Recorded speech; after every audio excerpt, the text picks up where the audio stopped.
Hey everybody, welcome to Teal Tinted Glasses episode 38. With me today is Mr. Hockey Jerk. We've got some loose notes to talk about. I feel like it's one of those weeks where so much happened over the past 2 weeks, and it's like trying to filter through and be like, okay, what still is worth talking about? What can you let go? And I don't even know where to start. So we're just gonna kind of wing it here, and whatever happens, happens. Which I think we do most of the time anyway, but this time, full disclosure, we're winging it, and that's the way it is. So, yeah. This podcast is brought to you by whatever water filtration system Mike Neves doesn't want to buy. And yes, or magazines. That too. Yes. Texture.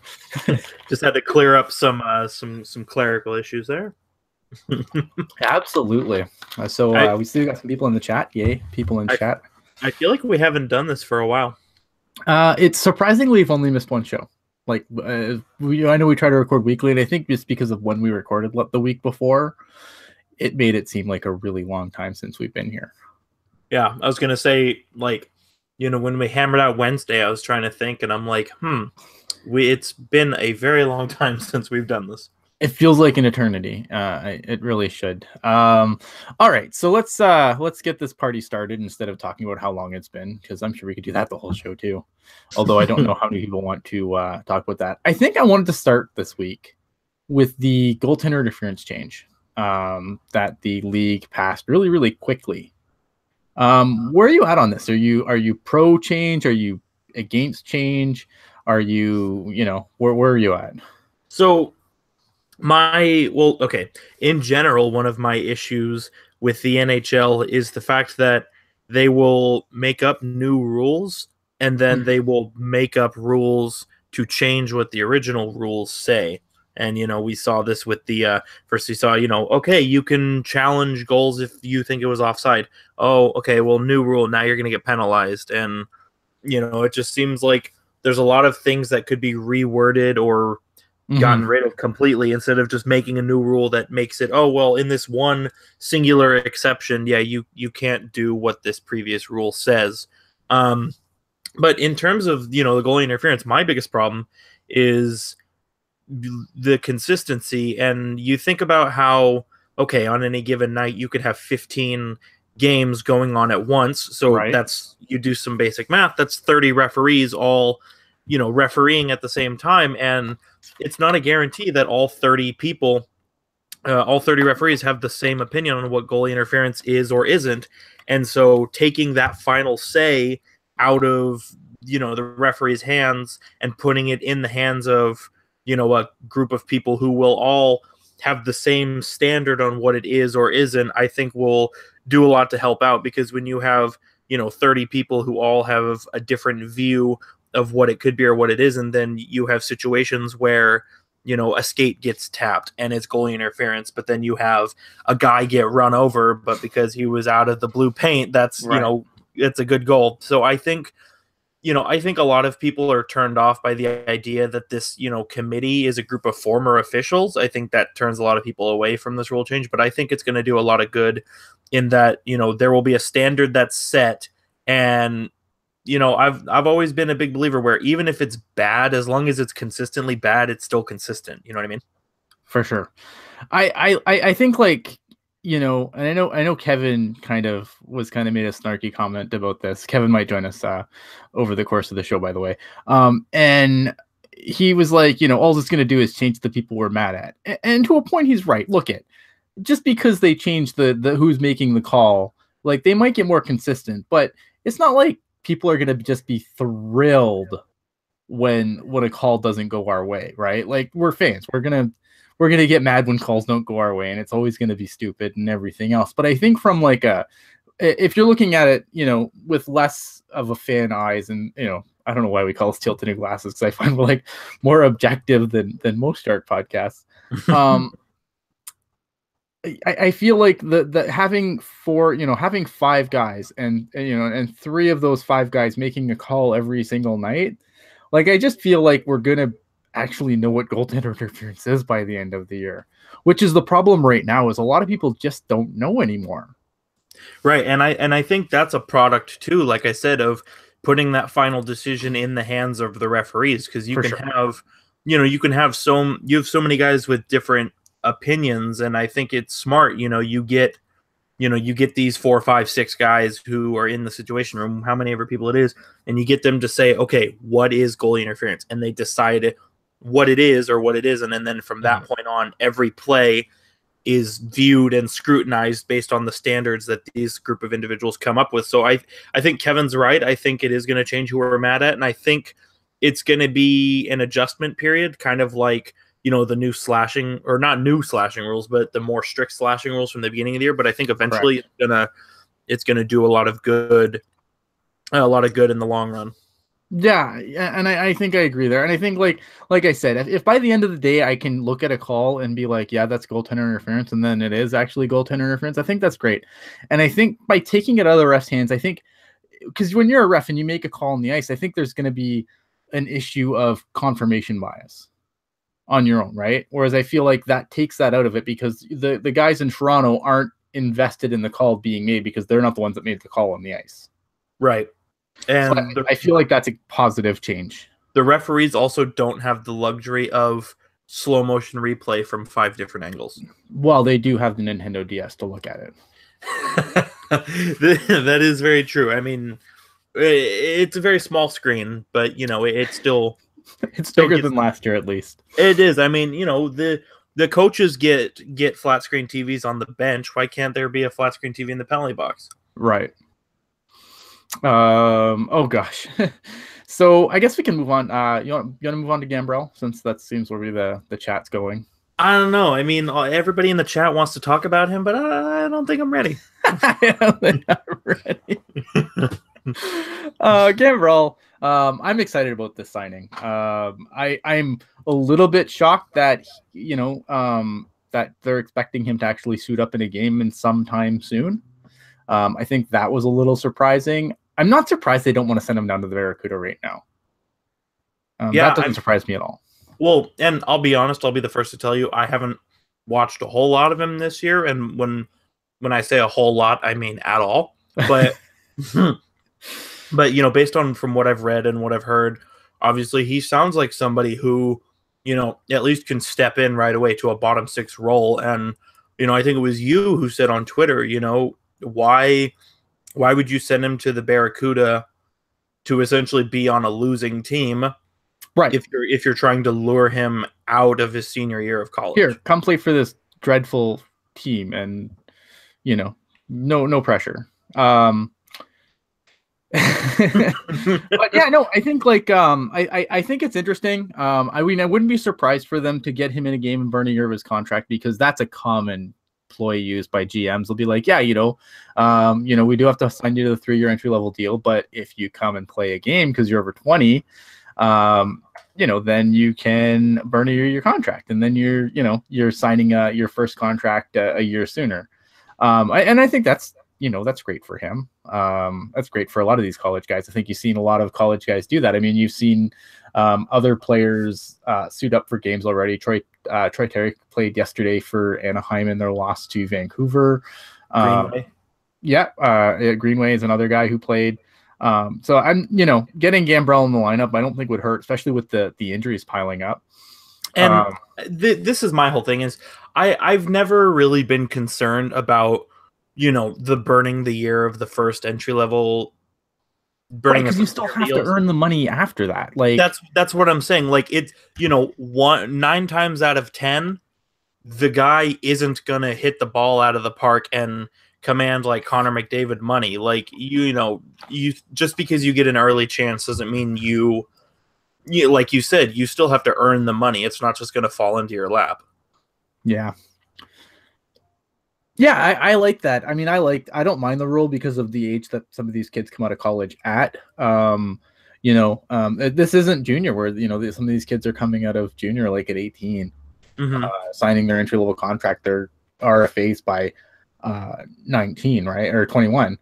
So a guy coming in 21, he's already going to be, looking at another 3 years, like 25 just on an entry level contract, 24, 25 depending on when your birthday is. I don't have an issue with them burning a year of his contract. And I'm kind of looking forward to seeing him play because now I'm not going to say I've watched every Denver game because that's not true. But when the playoffs started and stream series are defined, I have been watching, and I watched him in the Frozen Four last year. I think this guy's got all the goods. Like, I think he can play, and I've said this on the podcast before, that I think he can play in the NHL right now. Now the Sharks. Go ahead, sorry. I was going to say, I mean, like I said, I haven't watched hardly any of him, so I'm really only taking your word for it. But, I mean, it sounds like a lot of people are on board with that same consensus, is that he could step into the NHL. And you know what?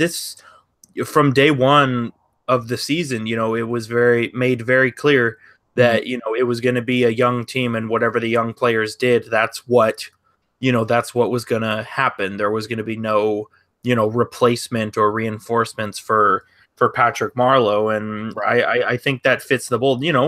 Eric, Fair and Goodrow and, guys are going down. I mean, why not give him a chance to show what he has? And I mean, we talked about how bad the Barracuda are, but I mean, I have this feeling the Barracuda are going to bounce back when you think about how many good guys are coming in for next year.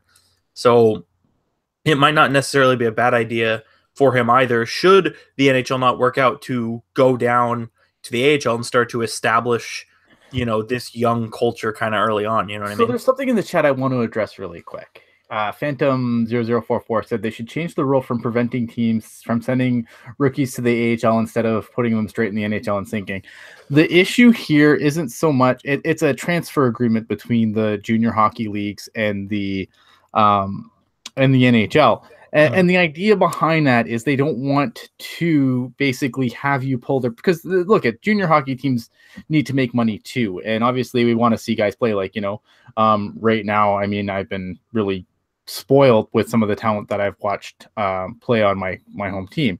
They don't want guys like Taylor Radish and Boris Kachuk and, all these guys getting stuck in the AHL and having them basically, watering down the talent pool so bad in junior. It affects twofold, because obviously you want that top talent in junior for guys to play against, but it helps from a business perspective. Obviously, if you saw players being allowed to go to the AHL before they were 20, I think that the NHL teams would have to pay financial, like, in order for that to change, so that there would probably be like transfer fees, which most junior teams don't have to deal with. The NHL doesn't have to deal with when they're dealing with junior teams, and that's the reason why it's set up the way it is.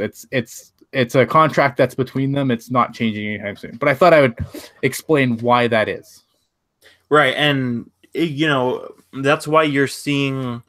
We saw it with Austin Matthews, and we saw it with Eeli Tolvanen, where you have guys who are going over to Europe and they're playing, in their draft year in Europe, because if you're a European skater and let's say the AHL is your next destination, you don't have to wait until you're 20. You know what I mean?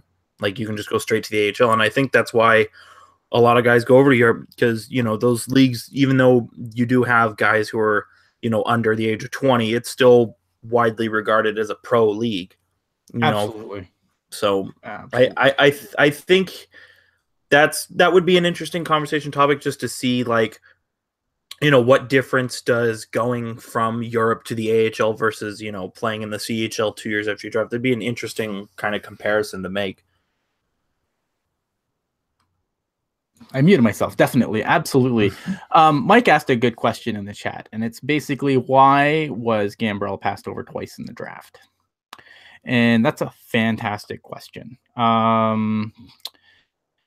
I'm trying to do some math here. It looks like Gambrell was late making the jump to the NCAA, played an extra year of the USHL. I think that probably, even though they won the championship, he only put up, I think, 38 points. I think, honestly, I just feel like when it comes to Gambrell, his game just developed later than most. And I feel like with the advent of analytics, at least this is something that, and I shouldn't take credit for this thought, because it was actually Zach who put this bug in my head, that with the teams going super deeper, like some teams going super deep on analytics, that that's part of the reason why I think we're starting to look at overage guys that would have just been passed over, right? And never, never given a chance. So I think that just the way his game progressed over his time at Denver, I think just really, he really turned a lot of heads, and I think that's why, maybe he didn't get drafted in the first 2 rounds because he didn't look like much. But then after, I've seen him play. I think his game's been just, even just from the Frozen Four last year to the playoffs this year, I thought his game was, still head over tails better than it was even last year. So I think he was just a late bloomer, and I think he's just lucky that the Sharks took a chance on him in the second round. And, whether somebody will come out and say this or not, he's 20 years old and he's only 6 feet tall. And we've seen that as being a criteria for taking or not taking a guy, without getting too into it. The point leader among draft eligible players last year was passed over numerous times because he's 5'10", so we're thankfully starting to see this trend switch. But I almost imagine you think he's 6 feet tall at age 20. Mm-hmm. He was probably shorter when he was 18. So that's another, that would be another thing too. If he may have had a late growth spurt. So and that definitely helps people. And like I said, whether anybody will come out and say it or not, it's definitely a criteria. Is he as NHL ready as Greenway or Donato? I kind of watch, I don't watch a lot of college hockey, and I watch mostly, if I'm watching a college game, it's because one of our guys are playing. I feel like Gambrell's NHL ready. What's the ceiling for Gambrell? I'm not sure what his ceiling is at the NHL. I think he's an NHL player right now. What's his ceiling in the NHL? I'm not sure. Probably a middle six guy. We'll need to get our TTG NCAA insider Vince G to write us an article on it. Yeah. Greenway was drafted by Minnesota. I mean, it's just, some of these guys are obviously like, look at Troy Terry. Is he a better player than Gambrell? Yeah. I mean, he was an Olympian. I mean, the guy, I think Greenway was an Olympian too, right? Is he not? Yes, he was, I believe. Yeah. I mean, some of these guys are they probably better than Gambrell? Yes. Yeah, probably. But I don't think that we should, that doesn't make Gambrell a bad player just because he may not have the cachet of some of these other guys. Yep, very true. You see, in a perfect example, Joe Pavelski drafted in the 7th round, and Absolutely. there was a while where he was, one of the best power play goal scorers in the league. Mm-hmm. And depending on you ask, he still is. Yeah, absolutely. I mean, there's few people that can tip a puck like Joe Pavelski. So yeah, I think it's interesting because his agent said he'll play. He's currently with the team, and I think that's the best thing for him, is just to get acclimated to the team. And look, I think, Doug Wilson alluded to a college guy that he was really looking forward to having in the fold. And even, he could have said it by name because it's not like he can't tamper his own prospect. But most of us assumed that Gambrell was the player he was talking about. So the fact that he's, cruising around with the team and everything else, I don't think that's a surprise. And if he gets to play, I'm looking forward to it. He's got a number apparently. So, and with the injuries, I mean, look at the injuries keep piling up. Eric Ferris been out, now Goodrow's out. Hopefully these are short-term injuries, but it's definitely something that, they could buy him an opportunity to play. I mean, eventually they're going to run out of warm bodies to throw in there. That, and we talked about how he was passed over mm-hmm. in the draft twice, and whether it was undersized or lack of skill or what have you. The fact that he worked really hard to get himself to a position to where he could be drafted. Not only that, but to make an impact on his college team, that shows that the work ethic and the dedication that he has, not to say that other NHL players don't have that same work ethic, but when there's like a very obvious, progression upwards that you can see and you can note, it bodes really well for the franchise. And, I said Joe Pavelski earlier, and Vince G said Gambrell models his game after Joe Pavelski. Joe Pavelski has a better work ethic than anybody I know. I mean, like I said, seventh round pick in 2003, which is, prime, time to undervalue undersized guys, and, made his way to the NHL. So the fact that he's got a traceable, work ethic and positive progression in his level of play, I think it bodes really well for the franchise. And this is based on what other people have told me about him, but I wouldn't be surprised. I wouldn't be surprised if he makes an impact should he get some games this season. Like an Evander Kane, maybe? There's no way to know for sure. I mean, all I'm saying is, say the Sharks clinch the playoffs before Game 82, what's stopping you from throwing a guy out there? I don't even think clinching is what needs to happen to get him into a game, to be completely honest. Like, I feel like the Sharks are probably comfortable. I mean, look at they've got what, 7 points on their closest. Yeah, I believe they're 6 or 7 points ahead of Anaheim. So, I mean, it's getting to a point where you might see it. And look at, I'm not saying like they're gonna throw Gambrell in and he's gonna Evander Kane the show. I mean, he's probably gonna get sheltered minutes. They're just gonna try and get him some reps.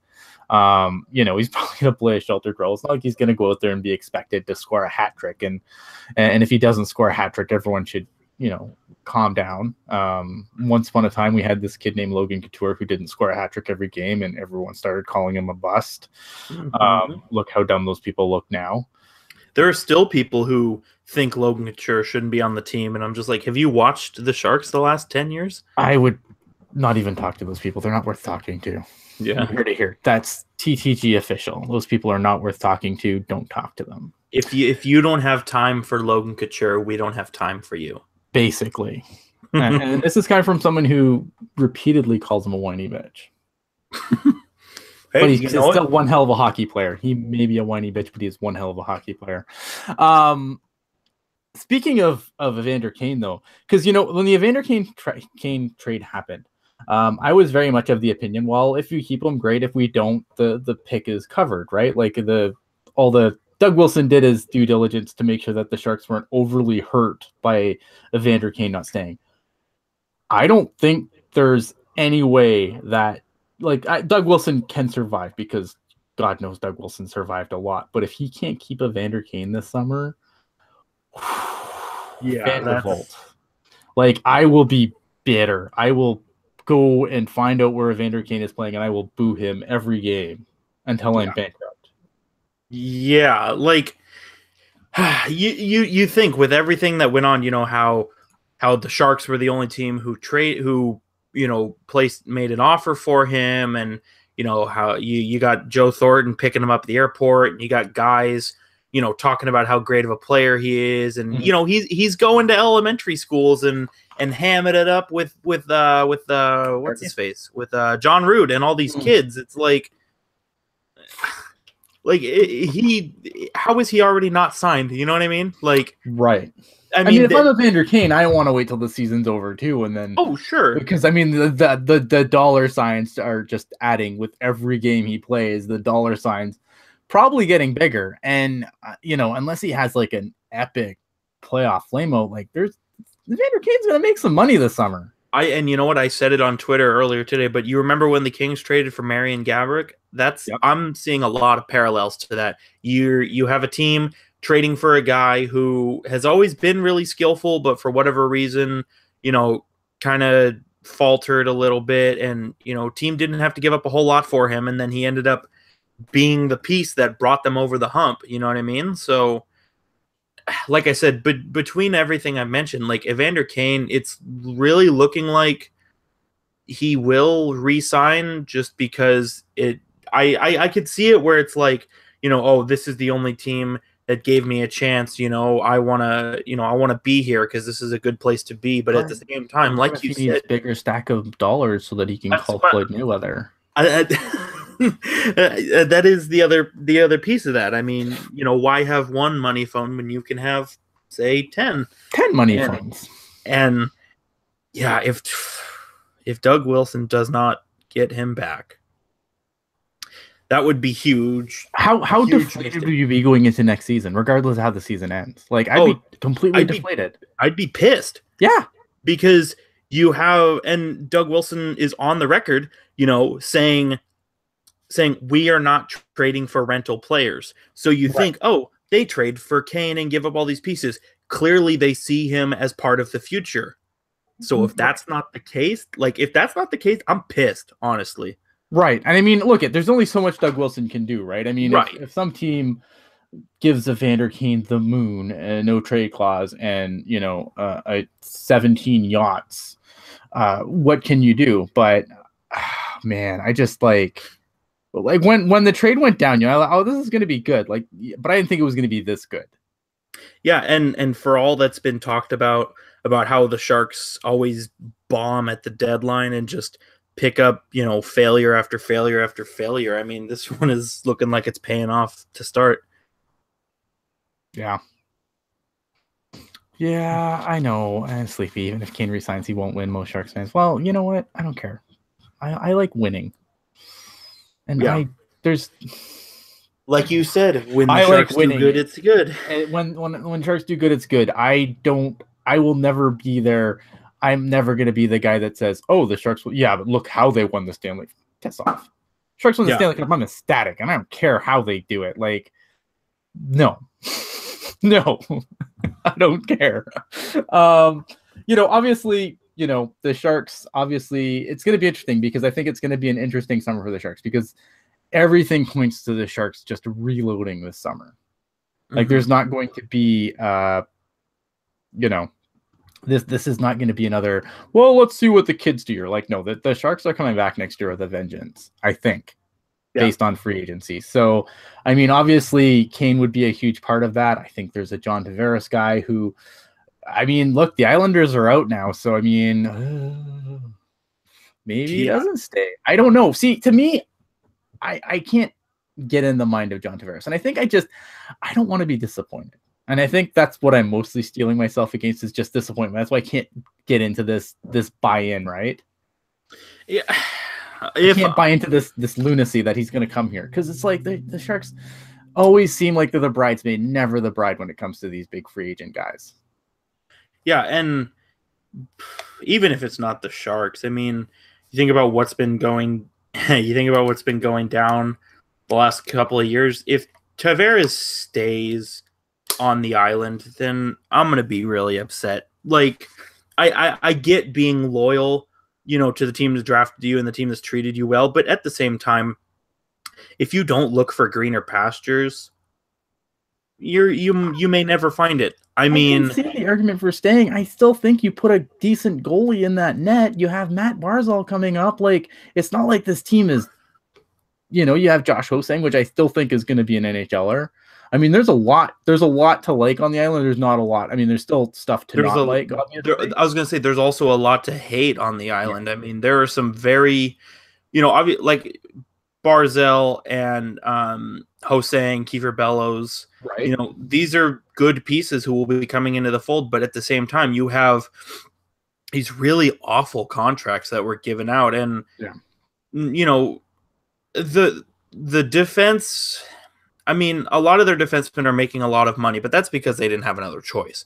Right. But by the time this Islanders team, quote unquote, gets good, their defense is going to be suspect. I mean, I can't even tell you the last time that they had a legit, top two defenseman. And, look at the Dallas Stars. You can score 100 goals a game and you're not going to get anywhere if you can't play defense. Yeah. Yeah, no, exactly. And Rob Iman says the Islanders need Tavares to sell seats for the new arena. Yeah, they do. But like I said earlier, if anybody, and you know what, this includes Joe Thornton too. But if you say that sticking with one team is more important than winning a Stanley Cup, you're lying, because a kid doesn't grow up and say, I want to play in the NHL, but if I don't win a Stanley Cup, that's fine. Like, that should be your goal. Well, Shane Doan is different because he was wrongfully, not baptized, brainwashed by the Coyotes. Right. He was too much coyote in the desert. Yeah, he was enthralled by John Shaika's Pokemon card collection. And it's a good it's a good collection. I don't blame him. But and you know what Sleepy Mofo says too? It's let's say, you know, and this is kind of going into it, but you know, Sleepy Mofo says they have Matt Barzell too, which yeah, I'll be the first to tell you they have Matt Barzell. But yeah, could have had. You know, could have had always. But what's stopping you say, okay, say John Tavares leaves, you get Matt Barzell in your number 1 spot? I mean, there are number 2 centers out there to be had. I mean, not that it's been, you know, any kind of rumor or any kind of anything like that, but I've read a handful of people making the argument for John Tavares, or I'm sorry, not John Tavares, Jonathan Taves on the island. Like, say Chicago wants to not tear it apart, but, you know, kind of get things rolling in a different direction. I mean, Jonathan Taves is 30, you know? Yeah, but that contract, though, I mean, that contract is awful. Not. Yeah, like, don't get me wrong. Jonathan Taves is one of my favorite players in the league, period. But that production does not match that salary. No, it does not. And like, I think that's fair. Like, I mean, like I said, I have a action figure back here somewhere of John Tavares. But you know, is he worth that money? No, I don't think so. And you know what? I've said it many times before. If you're Jonathan Taves and you win 3 Stanley Cups in 6 years, how do you not take some kind of discount in order to keep the good times rolling? You know, like, especially with somebody who is, you know, is viewed as being, you know, this team guy and, you know, a leader and all of this stuff. Like, you know, Pause. Don Cherry was there first. Mike Milbury is the American Don Cherry, not the other way around, Vince. Curse you. Go. Are we mad at Vince? What happened? No, he can't. He's not the American. He's not the Canadian Mike Milbury. Don Cherry was a thing first. Don Cherry is stupid, and I hate him. But anyway, Mike Milbury is the American Don Cherry. It's not the other way around.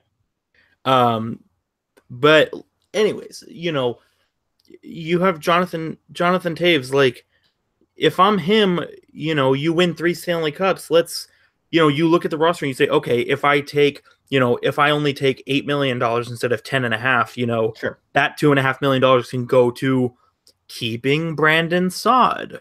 Of course, with the benefit of hindsight, Brandon Saad would come back. Although I'm not convinced that he finishes his contract in Chicago. I think he'll look very nice in Carolina.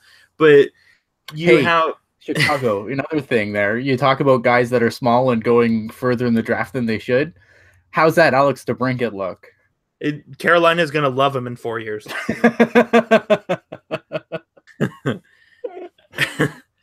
Because there's another guy who went in the second round because he was too small and stupid. And I had him in the first round. I had him. Now he leads their team in goals. Yep, I had him in the late first round, and he ended up going in the second. And stupid teams. But I guess my point is that I don't know. I don't want to say that Chicago's woes are Jonathan Taves' fault. No, by no means. But I mean, if you recognize where your team is at, because that 2015 Cup team, as tight as they were under the salary cap, that was a freaking awesome team to watch. And I think if you're Jonathan Taves, you have to stop and you have to be like, okay, I've won 3 cups. I've made a good amount of money.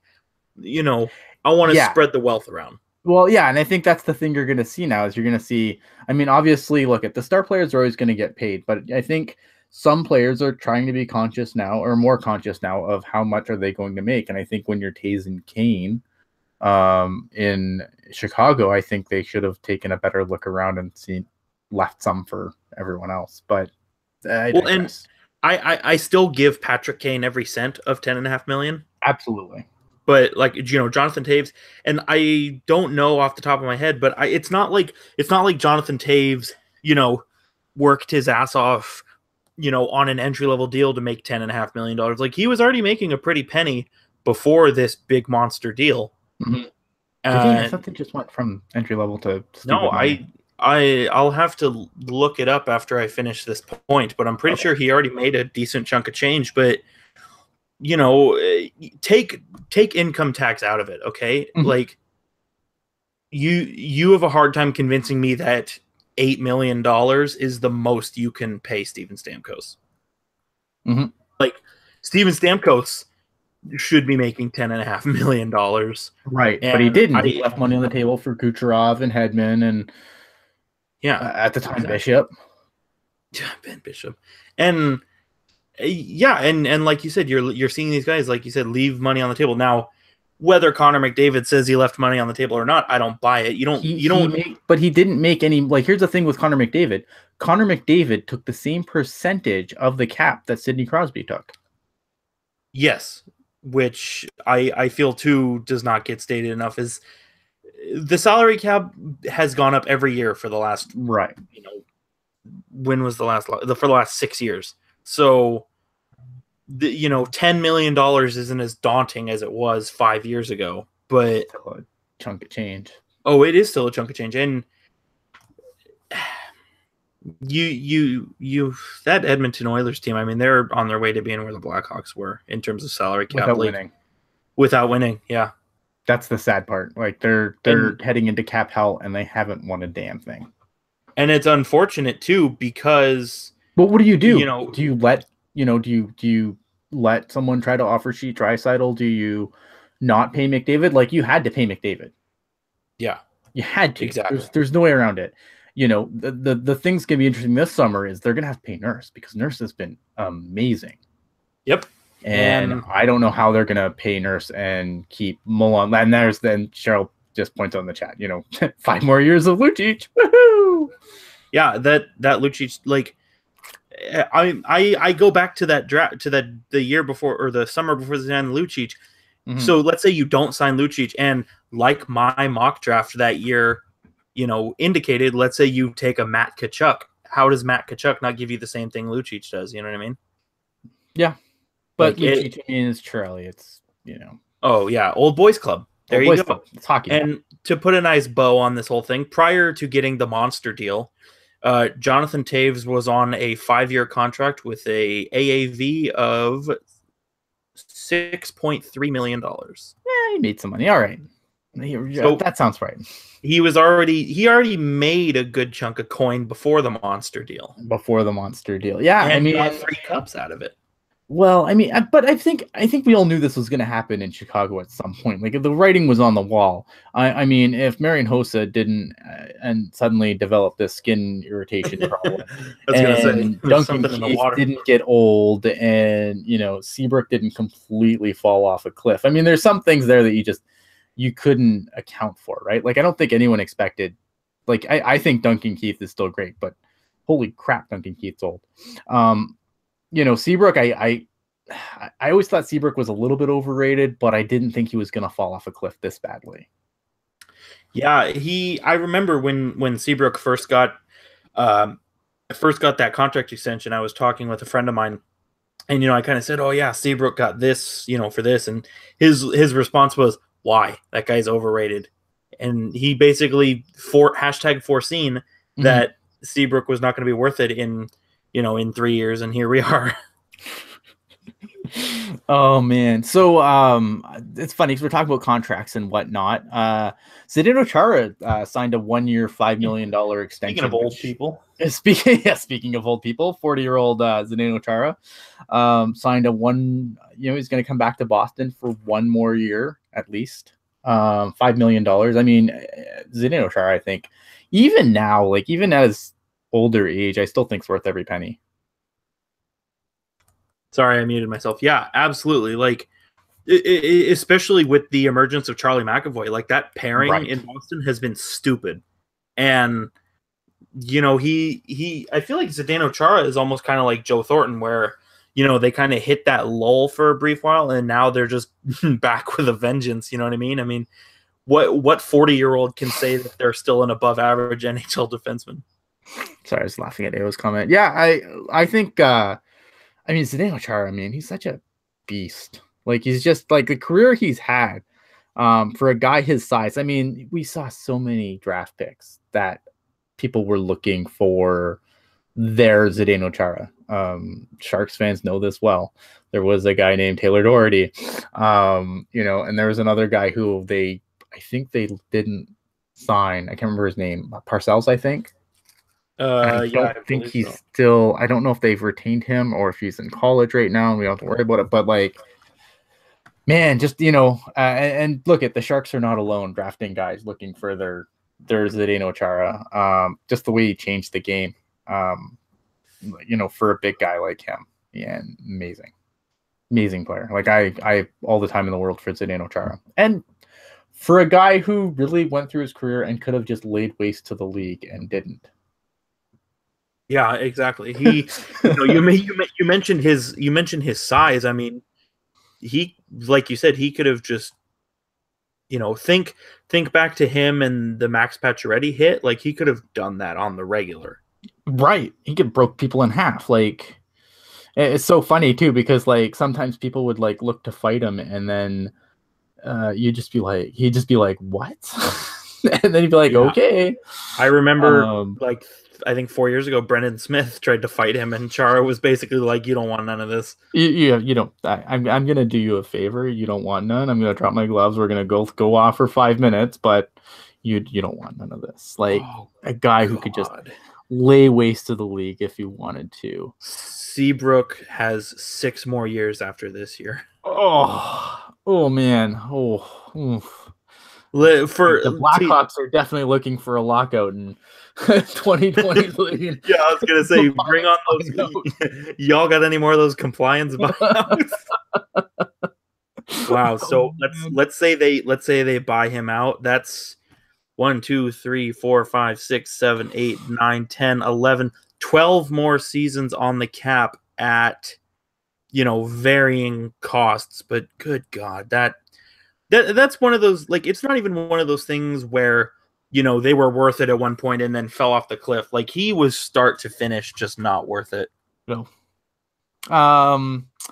Ken Holland apparently is going to come back right now on the last year of his deal, but the word is in Detroit that Ken Holland is going to get another contract with the Red Wings. I am shocked. I am too. Like I don't know if like with Chris Ilitch taking over, like some of that loyalty would be gone, right? Because Mike Ilitch passed away, obviously. Chris Ilitch's son took over. I'm shocked. Yeah. Like, I don't know if Ken Holland knows that the NHL has a salary cap now. Somebody should tell him. But the Detroit Red Wings, I mean, thankfully, it appears as though they've realized their lot in life, and they've sort of started to move in the other direction. But God, there was a while there where it seriously looked like this downward spiral was never going to end. I mean, you go back to the summer. What lottery team signs an old defenseman to a multi-year deal? Like Trevor Daley has no business in Detroit. Mm-hmm. Mike Green has no business in Detroit. Like, and I get that players want to play for the sweater, and that's nice and all, but at the same time, it like goes what I said earlier. Like, don't sign with crappy teams if you don't want to lose. So Phantom asking, who is more screwed, the Chicago Blackhawks or the Detroit Red Wings? Oh, the Chicago Blackhawks. You think so, eh? Because I think Detroit, because at least Chicago has people. They have players. Like Corey Crawford's a solid goalie when he's healthy. Patrick Kane is one of the best scorers in the league. Detroit has none of that. You have Jimmy Howard, and who's your best scorer now? Anthony Mantha. Maybe. Like, and I like Anthony Mantha. I like Anthony Mantha too, but I don't, and to be honest, I don't know what his season looked like this season, but last season for him and Larkin was a disaster. Anthony Mantha, I believe Mantha's their leading scorer this year. All right. Well, you have Anthony Mantha, but I'd still rather Patrick Kane. Vince, oh yeah, absolutely. And Vince G, if you're in the chat, write this down. Anthony Mantha, next Red Wings captain. Okay. Anyways, just need Vince to remember that. I mean, Chicago is better built to quickly turn things around, but I think Detroit long term is built for the future. I mean, Mantha, combining names now. Mantha and Larkin are both under both under the age of 24. Like, that's some good future to have, and Athanasiou is obviously a stud. And Tyler Bertuzzi as well, and Svechnikov. And Yeah, okay, Detroit doesn't have a defenseman or a goalie for the future, whatever. But at least they have a future. I mean, like we've said many times over the last year plus, Alex DeBrincat is going to be a Carolina Hurricane in 3 years. That's true. That's so true. This is Chicago's gonna get draft picks for him, and then they're gonna use that cap space to sign a guy they don't need. Yep. And in 3 years, the Blackhawks top line is gonna be like Jonathan Taves and I'm trying to think who's a big free agent. Like, okay, Jason Zucker is an RFA. So Jonathan Taves, Jason Zucker, and like, if they can fit like one of the ice crew members onto their salary cap, they'll throw them out there. Like, that's true. You can't keep doing that. Like, yeah, it's gonna be interesting to see because I still like I feel like Chicago still. I mean, even though there's pieces that are under contract for a lot of money, I like the pieces that are in place. I think, look, I mean the Blackhawks really didn't. I mean, even after they lost Crawford, they were okay for a while, and then things finally fell off. Even without Crawford, and they played without Crawford for half the season. Like, I didn't think Chicago was a playoff team this year, but I didn't picture them bottom of the Central. To be fair, I didn't think Chicago was a playoff team 2 years ago, so I don't really know where I am on that team. But you're right; they did keep their head above water for. I mean, now it's all gone to hell. But without having a starting goalie, that's gonna happen by the end of the season, especially in a division like the Central. So AO in the chat says Larkin was terrible this season too. I have to disagree, only because I think 56 points in 77 games is not bad. It's not terrible. It's not great. It's not great, for what Larkin is supposed to be as a center, but it's not terrible. Not terrible. Yeah, I feel like we could do a whole show, just pick every lottery team this year and just do a whole show on like where they went wrong. Where they went wrong. We should do that. Man, that's what we have summer for. We're gonna do this all summer. It's gonna be great. That's so our much better idea. It's gonna be so much better than the stupid season previews that we do. It's gonna be so much better than a new freaking expansion prediction every 2 weeks. Oh, yeah, that's true. I really think the Vegas Golden Knights are gonna take Joel Ward. I think he's a veteran for them. I think they're gonna take Paul Martin because I want them to take Paul Martin. Yes. And it fits my worldview. Vince G says I already won the Foreseen Cup. Dude, I'm trying to build up a cache of them just so I can save them for next year when I have my eventual fall from grace. Hey, well, look at who will Seattle pick? We got 2 years to. We're gonna have to worry about that for the rest of the season. And Seattle is clearly gonna take Brent Burns because the Sharks won't like his contract anymore. Right. No, I think that's an interesting place to go to because I think that we kind of talked about Detroit, and some of the teams, obviously there's some teams that did what we expected them to do, and there's obviously teams that did the opposite of what we expected. I mean, obviously, I think Vegas is the most common one, except for as I remember, we were both very high on the Vegas Golden Knights before the season started, and I'm going to pat myself back now for predicting them to win the division like they are going to. I don't remember where I honestly, I think I had the Vegas Golden Knights. I think I had the Golden Knights in 6th. I had them fighting with Vancouver for the bottom of the division. What's even more embarrassing is we both said Edmonton was going to win the division. We did say Edmonton was going to win the division. I will say this. I still am of the belief that Anaheim Ducks will end up being in the Western Conference Final, but man, they're in tough. I think there's a couple of teams I'm surprised that aren't going to be in. I really thought Dallas could get in this year. Like, I thought Dallas would have enough firepower to just glass cannon their way in again. I mean, especially with Ben Bishop, like that prediction was very approp. Well, and Radulov. I mean the power play of Radulov, Sagan, and Jamie Benn.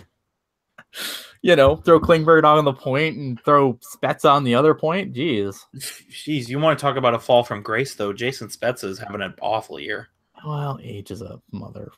Yeah, and I mean, I don't really think Dallas is sweating it because the assets they gave up for him weren't anything worthwhile. So, in that What do respect, they do though? Like it's interesting because like Dallas, here's a team though where in the Dallas Stars that I mean at one point I thought Klingberg was going to be a shoo-in for the Norris, and I yeah, don't think he's even going to be in the Norris conversation now because of not making the playoffs. yeah, which is really unfortunate because when the Pro Hockey Writers Association, when they released their midseason ballot, I had John Klingberg winning the Norris Trophy. And like you said, now I don't even think I include him. No, I don't think so either. It's just such an amazing collapse they had. They just went on that just god awful spin out, and I thought a team that's kind of surprising me that they're still in the picture, I guess, would be St. Louis. Yeah, I was gonna say. I remember on our season prediction show, I said St. Louis would miss the playoffs, and everybody looked at me weird. And now, yeah, I feel like, I don't know where I had St. Louis. I got to look back because I did the Central Division. Kevin had the Blues winning the division, I might add. Well, I mean, for half the season, he wasn't wrong. Oh yeah, absolutely, and I feel like that's been the theme of this year's season is this proverbial fall from grace, if you will. You've had so many teams and players start out really well and then just go off the cliff. I mean, like you said, St. Louis was on top, and remember, I'm trying to Klingberg with the Norris and Edmonton Oilers. Yeah, the Oilers are obvious. LA Kings were top of the division for the first 2 months of the season. And I thought the LA Kings were going to miss the playoffs this year. Yeah, so did I. Another team. Where are you on Calgary? Because Calgary is another team I thought that was going to be a player this year. And Calgary, Calgary's probably got one of the best decors in the league. I mean, keep saying that, but we do. But you know what they do? If you those who are loyal listeners will know I'm a big fan of Michael Stone, and you have him on your bottom pairing, like you're in good company here. But Calgary, I mean, beyond their top two lines, it's not really a whole lot to be interested in. And minus 29 goal differential. I mean, goal differential isn't everything, but man, they haven't gotten consistent goaltending. That was the problem. Like that's the problem. I'm surprised that. But you would think like Calgary should be a team that has the D to cover for that.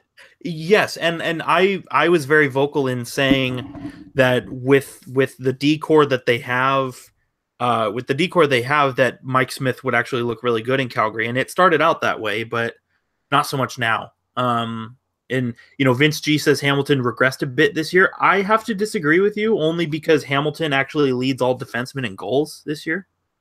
But he was Brent another guy. Burns has a shit ton of points, and he's. I was going to say Brent.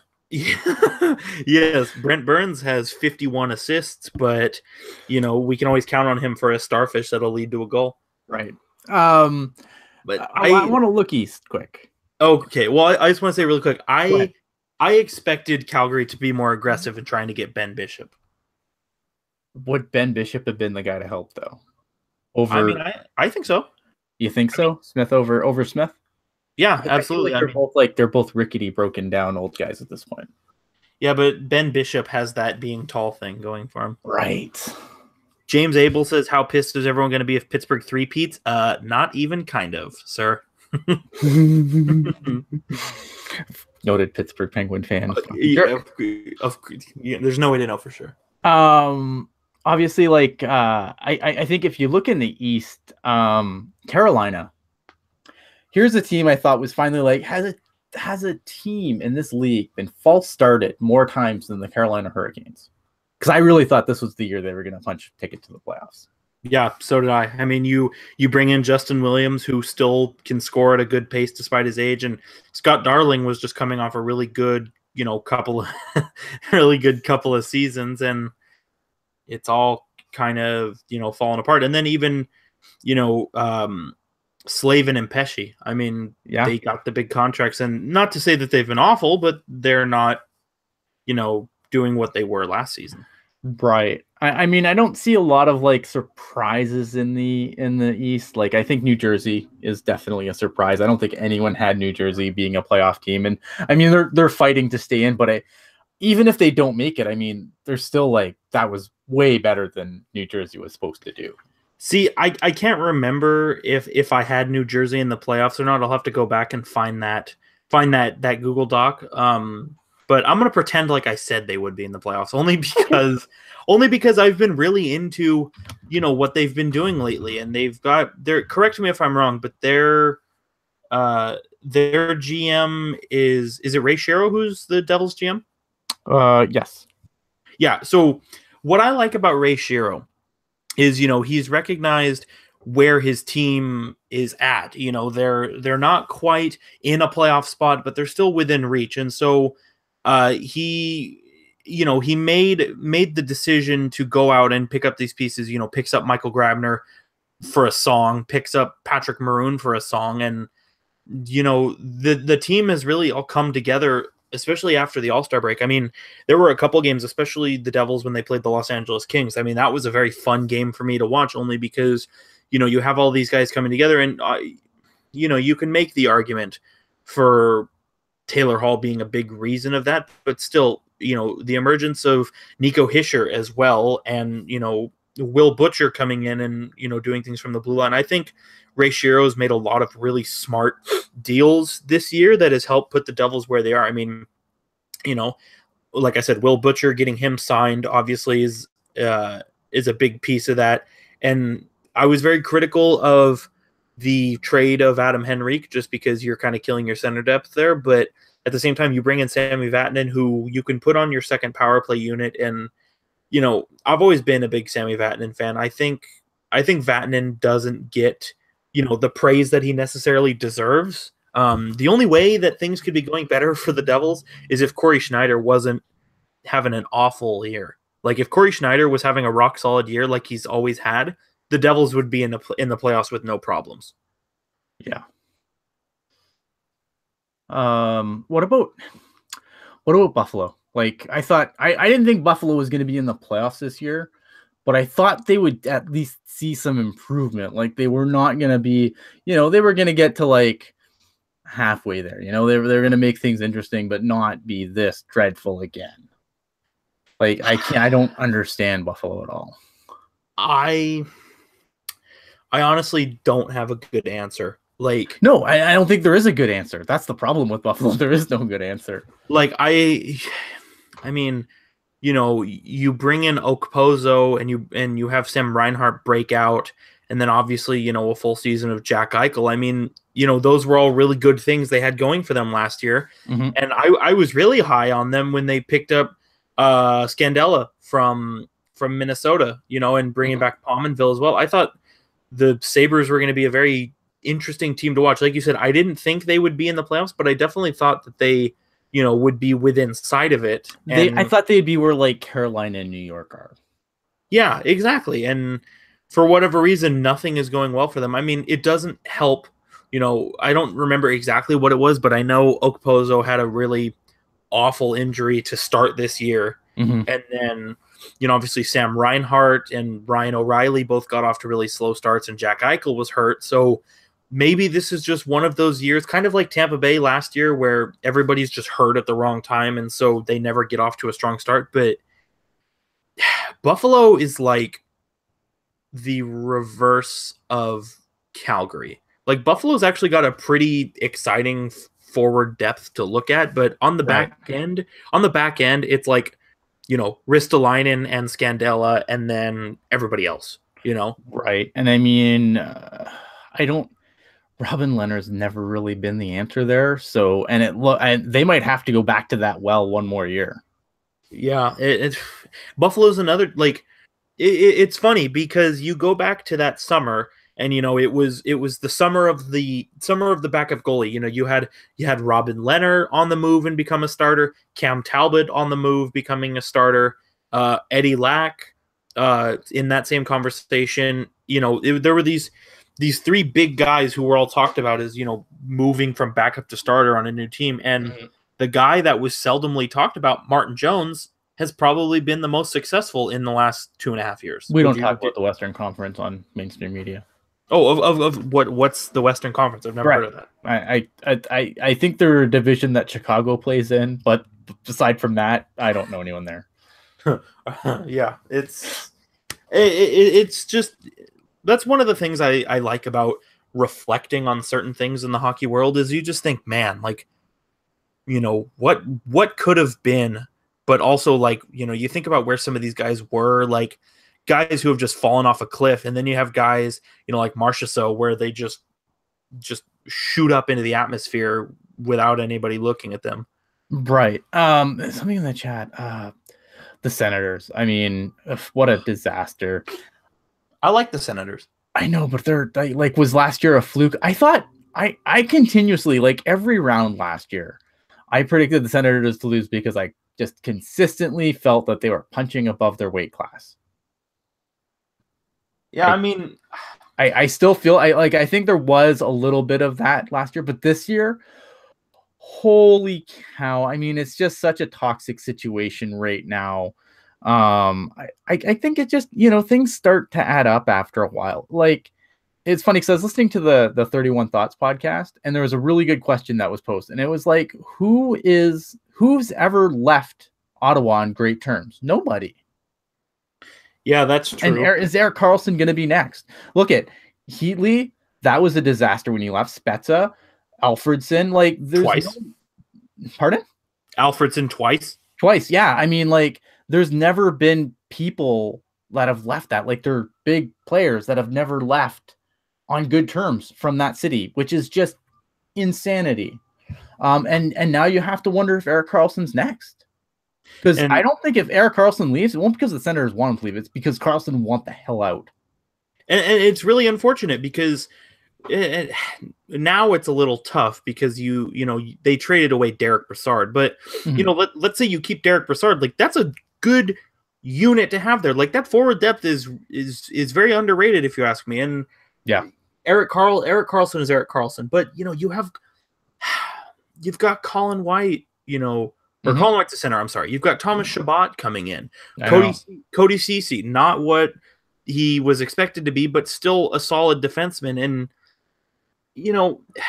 Phaneuf wasn't awful. I mean, the Ottawa Senators, honestly, if we're having this conversation, before they traded away Phaneuf and Brassard, the Senators are probably a defenseman and a starting goalie away from being back in the playoffs. Right. Yeah, because Craig Anderson's been asked this year. I don't think. Yeah, and now that they've slipped, Brassard is gone, right, with term left, so that's not even really a rental. Phaneuf is gone, and you're giving up these guys who have term on their contract. It's not like they're rentals and weren't going to resign. Like these guys have term left. They were stuck on the team one way or another, right? And you've moved on from them, and now, like you said, Karlsson is not going to want to stay.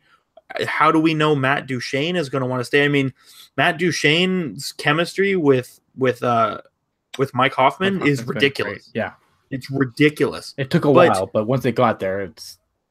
But I mean, with Ottawa, like I am of the belief that Ottawa is one of those teams where you give them a quick fix and they're right back in the thick of things. But the problem is the quick fix going to be quick enough?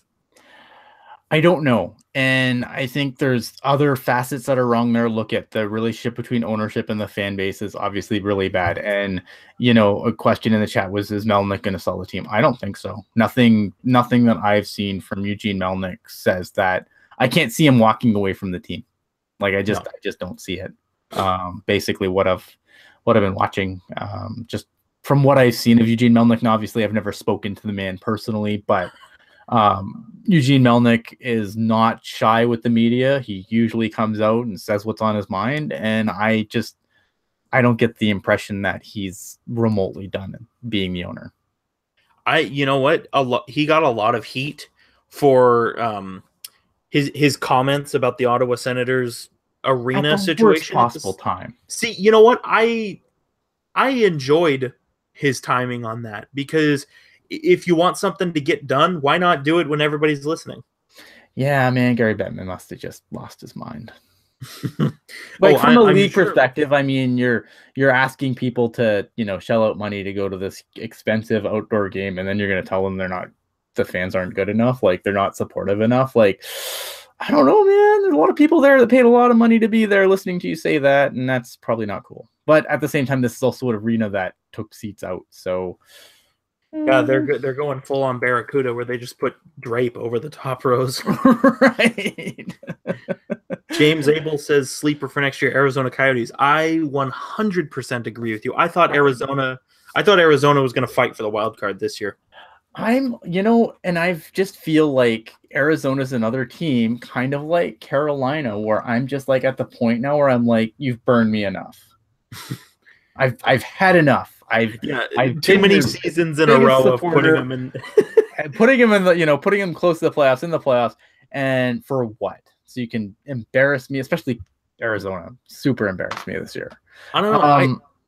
There's a lot of things I like in Arizona, man. I'm having trouble getting on that. I like Hjalmarsson. I like Stepan. Hjalmarsson. Like those are two very underrated moves that John Shaika pulled, and I mean Antti Ranta I still think needs some work, but that team is in the right direction. And then you have, beyond Hjalmarsson, we haven't even mentioned Oliver Ekman-Larsson, who's having a bad year, but is still a good defenseman. And, I'll be honest, saying that name sounds a little weird because I feel like he hasn't done anything all year, and I haven't said that name at all. But, you got those two, Jacob Chikrin, or as Detroit Red Wings fans know him as, could have had. And, I don't think Alex Goligoski is worth the contract, but Alex Goligoski is still a very serviceable defenseman. That's what I feel like they have. They have too much of the serviceable defenseman making too much money. Like they still have Demers, don't they? Oh, yeah, I forgot. I forgot about like Goligoski and Demers, who I think just are like they're like Christian Ehrhoff. They just make too much money for being okay. Yeah, that's the road that most NHL defensemen travel. I mean, especially if you're right-handed, like you got people lining up to give you contracts. But it's true. You look at their forwards. I mean, Arizona, like we said, Stepan, and if Dylan Strome can ever figure it out, and then Max Domi still good. They've got Brendan Pierlini, who I'm a big fan of. Yep. Dvorak. I mean, there's lots of players there that I like. I just Clayton Keller. Clayton Keller. I mean, your Calder Trophy pick, and just kind of dropped off. Yeah, I'll own it. I mean, I thought he was going to be. I mean, Clayton Keller, I still think is a great player, and I think he's going to have a great career. I think that when your team's losing as often as it's hard. That's tough sledding, man. Yeah, and who's going to win the Calder now? If it's not Matt Barzal, then I'm never watching hockey again. Yeah, I guess it would be Barzal. Like. Yeah, because I think like everyone else has gotten hurt, which doesn't help anything. Like,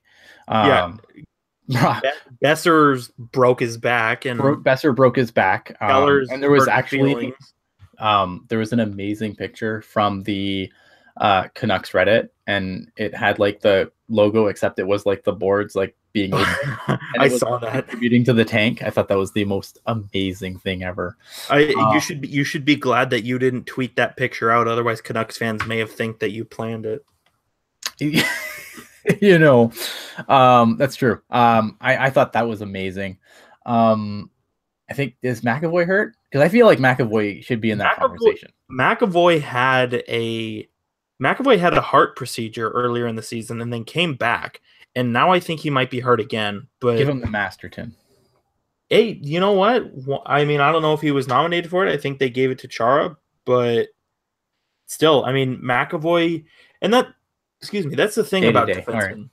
Yeah. That's the thing about defensemen is McAvoy is not going to score 60 points. I mean, he's a defenseman, but if you're saying, you compare how good Barzal's been for his team versus how McAvoy has been for his team, it's virtually the same. It's just for different reasons. No, I'm not disagreeing. I think that McAvoy should definitely be in that conversation. I still think it. I'm sorry to interrupt you, but I still think it's them two, and then Besser gets the sympathy third place nomination. Third place. Yeah, I could see that. Like I call back to 2014 when the Calder nominees it was Brett Connolly, Tyler Johnson, and Nathan McKinnon. And it's like, oh, well, we know who's winning this one. Yeah. Are you surprised the Rangers flamed out as bad as they did this year? I'm very surprised.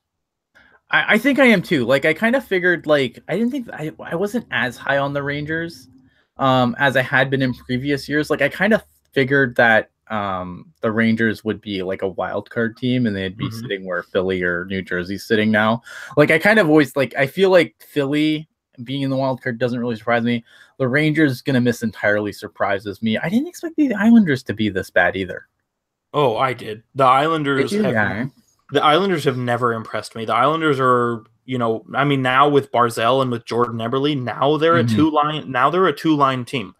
But that's the problem, is they're a two-line team. They're a two-line team, but the best fourth line in hockey. Rah, rah, rah. God, yeah, take your opinions and throw them in the trash can, please. But I feel like, and let's look at this very quickly. Rangers, Coyotes, Senators, Flames, Sabres. That's 5 teams right there. And there are a bunch of teams I'm forgetting too. All of these teams are a couple of pieces away from being in the playoff conversation. Yeah. And I think that goes to show you just, it's one of the NHL's buzzwords, and I'm going to say it here, parity. Parity is a real thing in the league. And, like I said, all of those teams are missing the playoffs, and a handful of them are missing the playoffs by a good chunk of points. Oh, yes. But like I said, you give the Rangers, a defenseman, and it's a different story. You give Ottawa a goalie, it's a different story. Right. You have all of these teams who are, one piece, 2 pieces away from, getting back into the playoffs. And I think that shows just how tight the league is, but it's at the same time, it kind of shows how good the good teams are, when, you have these teams who I feel like maybe 7 or 8 years ago, they would be playoff teams just because that's where every team in the league was. But now you have, Derek Brassard is the Pittsburgh Penguins' third line center. Come on. I know, it's just stupid. It's just so stupid. It's not even fair anymore. But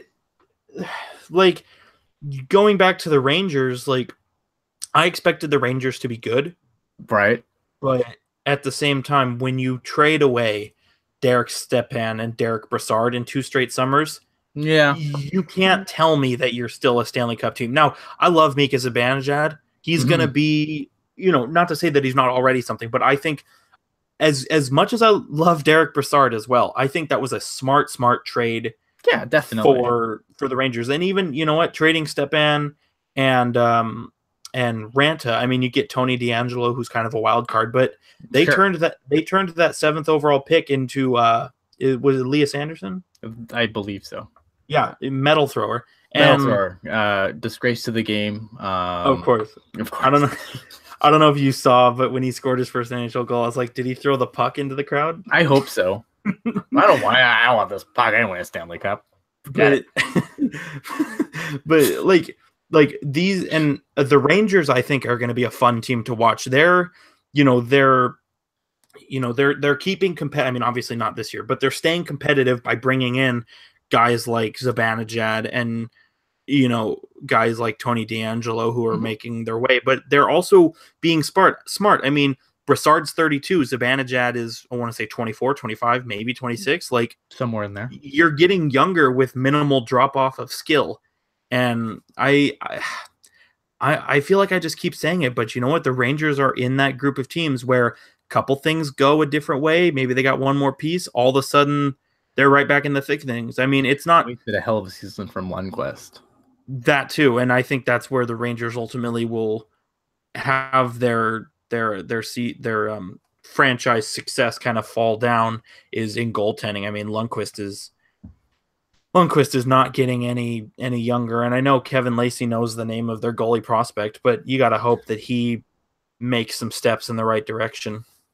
Absolutely, and that's an interesting thing. In Vancouver right now, speaking of goalies that need to make a couple steps, it's going to be interesting to see what they do with Demko, as far as if they let him play or if they're just going to continue to ride this.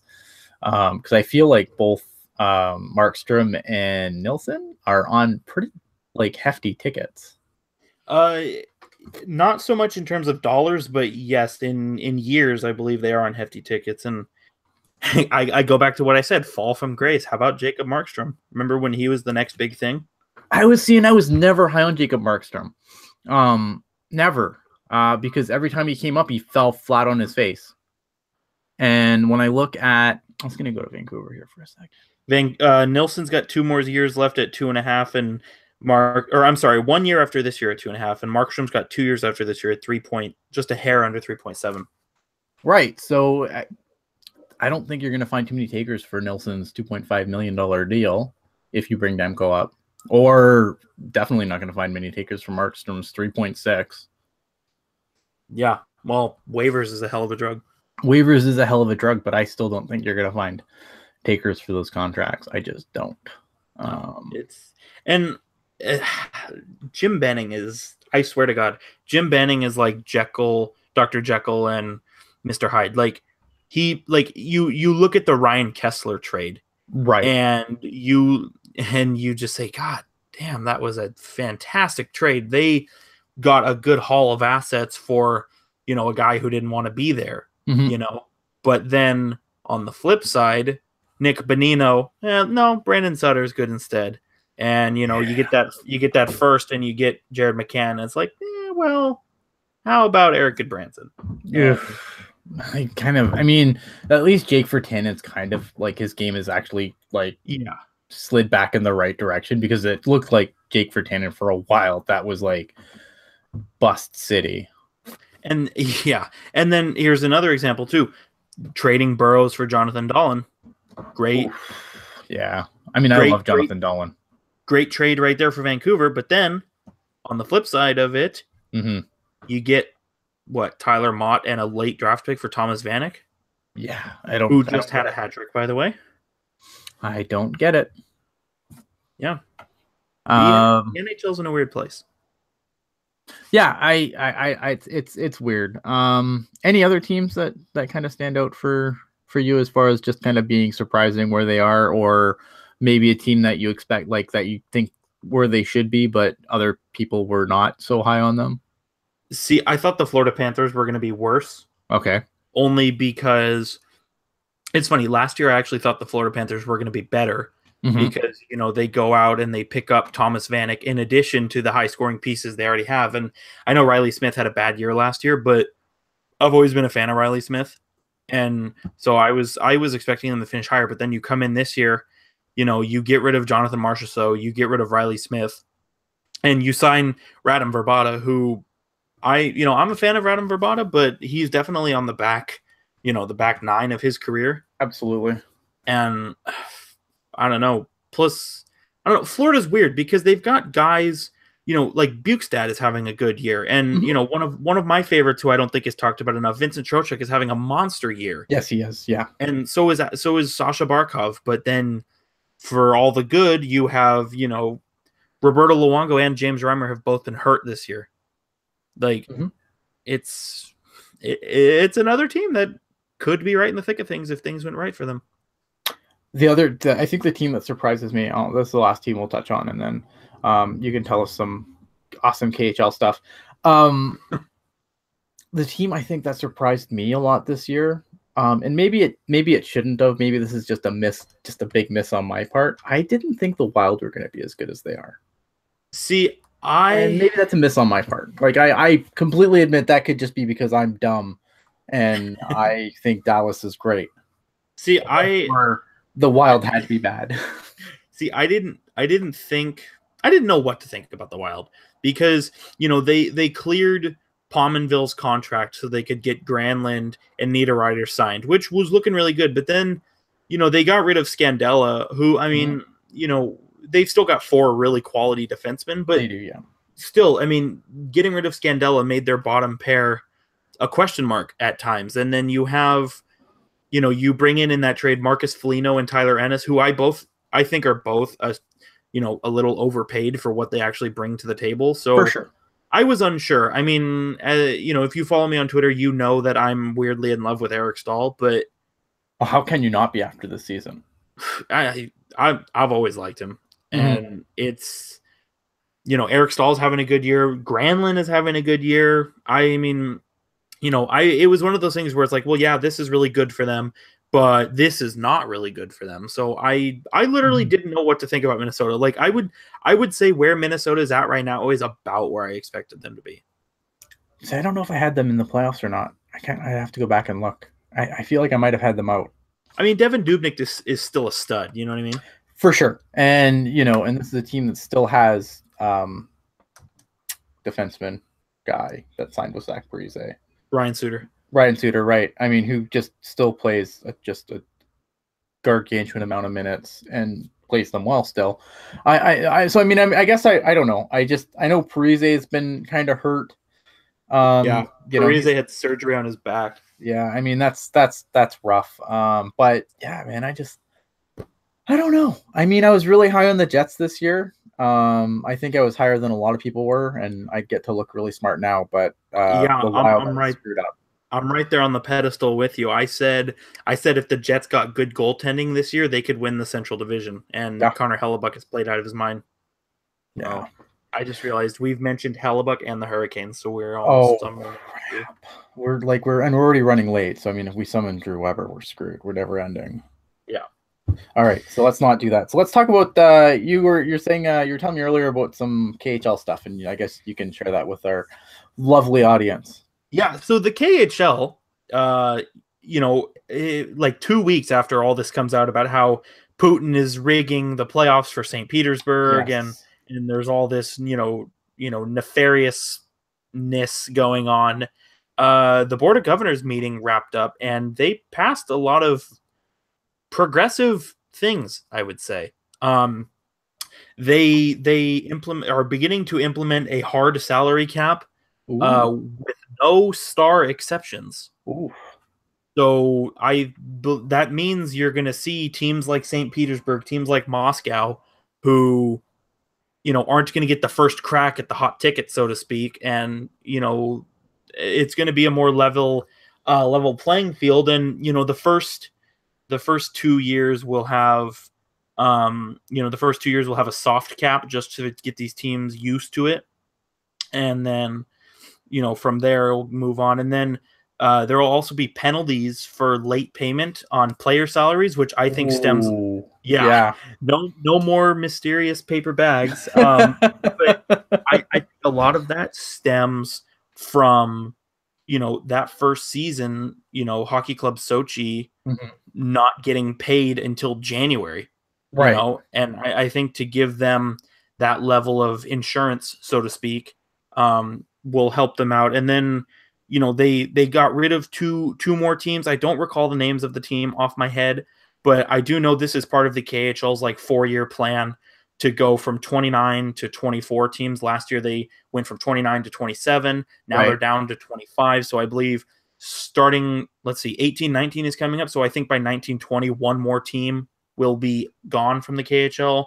And just to interject here quick for people that don't know, obviously when the KHL first started, this is when oil was selling for $1 million a barrel, and most of these guys there was all oil money. Yeah. When the KHL started, and then when oil kind of took a dip, good people like myself lost their jobs, and the KHL, some teams were really bad about paying their players. We always joke about the paper bag and how much money is actually going to be in it. But I mean, this, you can go back and there's been stories that you could find on different podcasts and stuff about guys who went over to the KHL, played for some of these teams, and talked about not getting paid. It was a serious issue. Well, and Hockey Club Sochi, that's a prime example. Their first season, their players, the KHL season starts in August. Right. And their players didn't get paid until January. Yeah, that's tough sledding. And, just to kind of hit quickly on all of them, because I know we've been here for a while, the seasons increased from 57 to 60 games, and it'll have more games against major rivals, which will be fun to see. There's 3 5-day breaks where the whole league takes a recess, which is helpful because you have international tournaments like the Spengler Cup and like the Euro Tour, where if you recall to last year's Spengler Cup, there was a team from the KHL who actually participated in the Spengler Cup. They created a committee to kind of give every team a level playing field financially.